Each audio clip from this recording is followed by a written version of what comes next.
Keeping score, Rick Horrow. We talk about a whole bunch of different things in the business of sports, and the business of sports and the entertainment of sports often merges. Now we have the kind of history and old line, new line. The companies that succeed are the ones that step out ahead of limitations and move into the next space. Do you remember when we were kids, we were looking at trading cards, and we used to get bubble gum, not because we liked it, but because we liked the bazooka gum that was in it. The history of trading cards and baseball cards and sports cards, well documented, but we now have another step. And to get us into where that business has gone and where it's going and where it fits in the scheme of larger things, Jeffrey Heckman, Director of New Product Development and E-Commerce Marketplace at Topps. How are you? I'm great. Thanks for having me on, Rick. Absolutely. So this is not your father's company, but you can realize that it was a company itself that was founded in 1938 and even before American Leaf Tobacco in 1890. So there is an old history of the trading card company. So talk about it historically, and then give us the feeling of your obligation and where you think the legacy is working with such a great company like that. Yeah, Topps, as you mentioned, one of the strongest attributes of Topps is our strong history and storied history. But it's years, 75 years being in the business, we've had the chance to chronicle not only sports but pop culture. If you think about it, we've been doing baseball cards since 1951. We've been doing football cards. We did football cards from 55 on, and then it's just pop culture. We were the first company to do Beatles trading cards before they even came over to the U.S. and really, became the phenomenon that Beatles mania was in the U.S. And then also, we did, all the big TV shows. So it's something that's really been going on and been a huge part of the Topps DNA since the start and really continued through from generations to generations. The great thing about it, well, it's not your father's Topps. It's something that we talk about consistently is, the different iterations, and your father collected in his generation and now the new generation, and constantly innovating and getting it up to where it is today, and then how Topps is perceived in the marketplace now. You've had a real significant history in brand management, brand development, S.C. Johnson, Applebatch, others, obviously, you personally. But so coveting and evolving the brand, you look at, I guess, kids today, and they don't touch anything or feel anything that's cardboard or paper if they can avoid it, if they take a look at their iPhones and iPads and get everything that way. How much of that kind of mentality is a challenge to your future? Yeah, I think you're absolutely right. I think, in the world we live in today, and I have a young son, it is very much about technology. It is very much about having something as far as reading, but also is an entertainment device as far as different content. So it definitely is a challenge for a company relevant in this day and age. Well, I think it's a great thing for society. I do think there is definitely a yearning to have, the nostalgia or things from our past that are still physical and tangible that you can touch and feel, and are something that is different than just having your phone. So the nice thing, you mentioned baseball cards, is there's people that have learned how to do math on baseball cards. I don't know how many people are still doing that nowadays. There's plenty of other tools you can use, but with the statistics on the back of baseball cards, there's a lot of people that really learned about addition, subtraction, division, multiplication through baseball cards. So, it certainly is a challenge, but I think with challenge comes opportunity, and I think that's some of the ways we've kind of taken the company. Now we have an entirely digital trading card app where you can consume and get digital trading cards, and the cards, have a little bit of a fantasy sports element to them where, you get points depending on how your players do on the field. And then, you can also trade and collect just like you could any other card. And it's really crazy to see the growth of that. That division's been about 3.5 years old and is just really having exponential growth, taking advantage of a lot of the trend of people, consuming things in a digital content.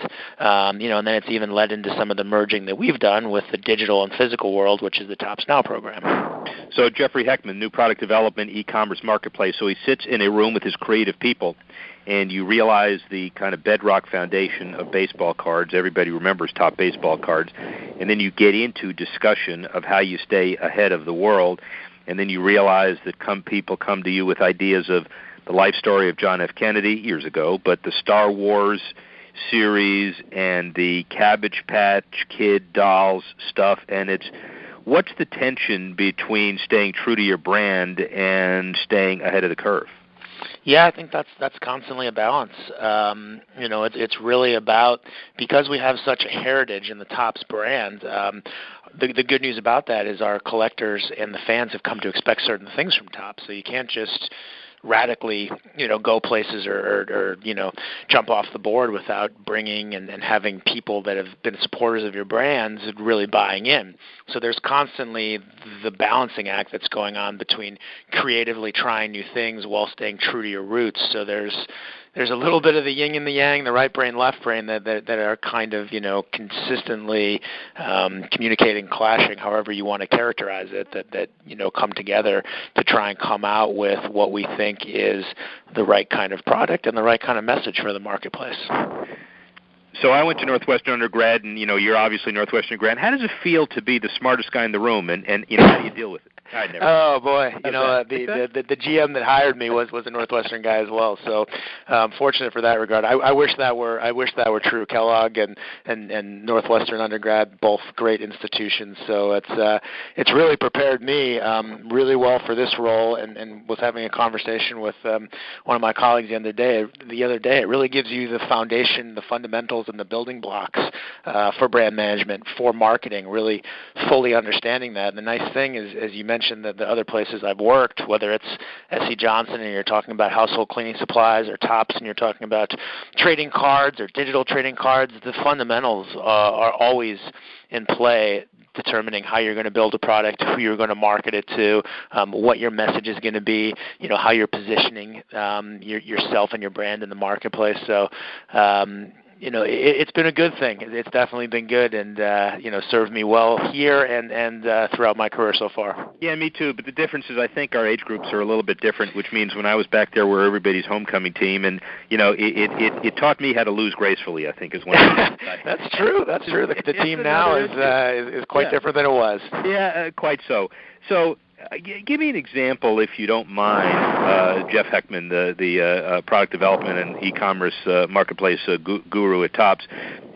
Ideas, you're always creative, you're always pushing the envelope, comic books, Topps, Pokemon, games, relationship with the Disney Channel. Give us the one big idea that didn't work. That's a great question. I've been at the company for a little over 4 years, so through the course of the company, there's plenty of things. I mean, I guess one thing I can point to, and is probably decently well known in the industry, is a concept called e-Topps. And I probably won't fully explain all the intricacies of it, but the basic premises of e-Topps is it came to be when the dot-com boom happened, late 90s, early 2000. It was this idea of a stock market for trading cards. So you'd have an IPO, and it would be all managed through an online marketplace, and you would go and they would put out a card of some player from a Major League Baseball team, and you'd have the ability to buy this card while it was in the IPO state, and then after the period was over, you could keep it within your digital collection, your marketplace, or you could take delivery of it. You could trade it through the online marketplace. So I think at the time it was a really innovative idea and something that people really gravitated towards because it kind of played on what was going on in the stock market and the internet at the time, and then trading card, it kind of melded them all together. It was at the time very, very successful for the first few years, and then I think over the course of time it sort of petered out. Again, I don't know all the reasons why it did, but I think part of it was at the end of the day, there are people that still do want tangible trading cards. So the idea of trading with your friends, of buying it on eBay and taking physical delivery, that's still very powerful in our industry.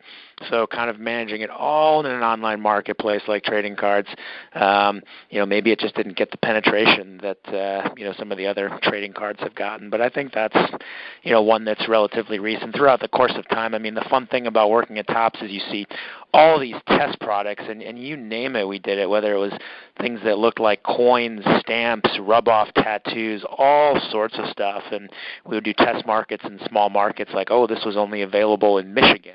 There's a famous 1975 Topps mini set, and it was only released in Michigan. And it's one of the most highly valuable, sought-over sets in the industry these days. It has George Brett's rookie card and all sorts of stuff, but it was never rolled out to regular marketplace. So I think that the DNA has always been about testing, figuring out what works, and then test small, fail small, and then on to the next thing.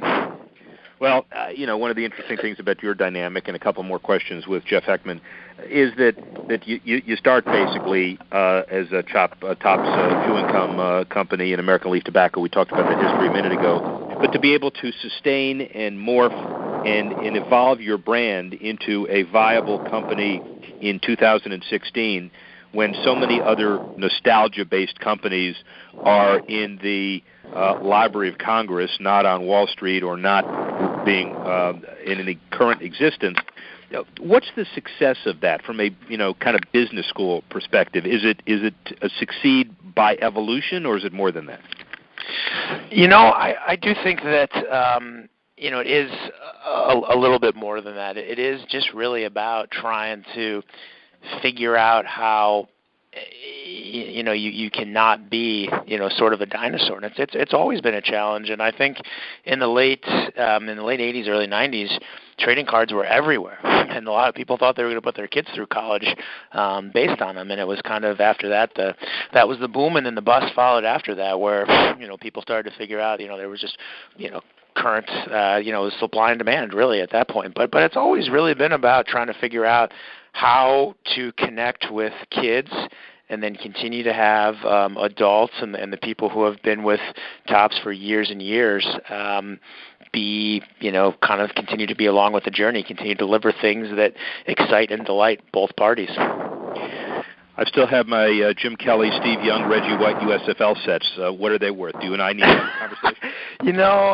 That was done in the 80s. So as a lot of people, whether it's my parents or whether it's my friends, I always say, how about this set and that set? And most of the sets that people have are from the 1980s on, and unfortunately those are not usually worth a tremendous amount of money. Most of the things that people, if you come to me and say I have a 1968 Topps set, I'll say, wow, that's worth a lot of money. Hopefully it's in pretty good shape. But the stuff that is that people have is usually, unfortunately, there are thousands, if not millions, of others that have that. So it really doesn't hold its value over the course of time. Great, man. Way to make me feel like crap. I'm going right up to my attic.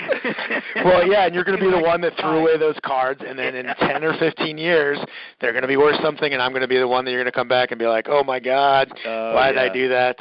Yeah, no, that's a deal. Final question we got, which is kind of interesting. What does the company look like and the industry look like, let's say, 10 years from now?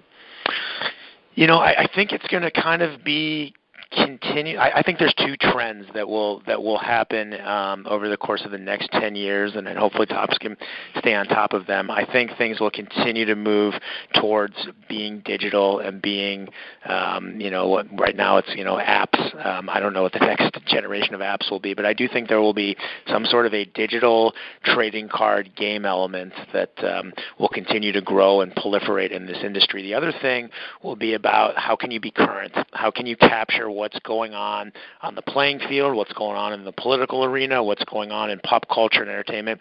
How can you capture that in a physical product and get it to me tomorrow? Companies like Amazon are delivering things within the hour.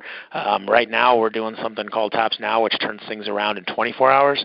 I think it'll probably be maybe 24 seconds. I think it will be, but in a physical product. So how do you take print on demand? How do you take 3D modeling? How do you take that and get somebody a tangible product and in a customized way? I think right now it's, hey, we dictate based on what happens on the playing field, for example, what goes into our trading card. I think in the future that'll be a part of it, but it will also be how can we customize it for you? What's your favorite team? What's your point of view? How do you want to see it? I think those are going to be the way that it's going to be in the next 10 years. This on-demand, digital, customized world will continue to proliferate itself into trading cards.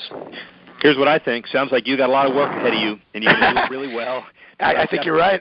Yeah, Jeff Heckman, Director of New Product Development, E-commerce Marketplace at Tops. Jeff, thank you really a lot. We'll be looking forward to talking to you soon. Thanks again. Appreciate it, Rick. Thanks for the opportunity.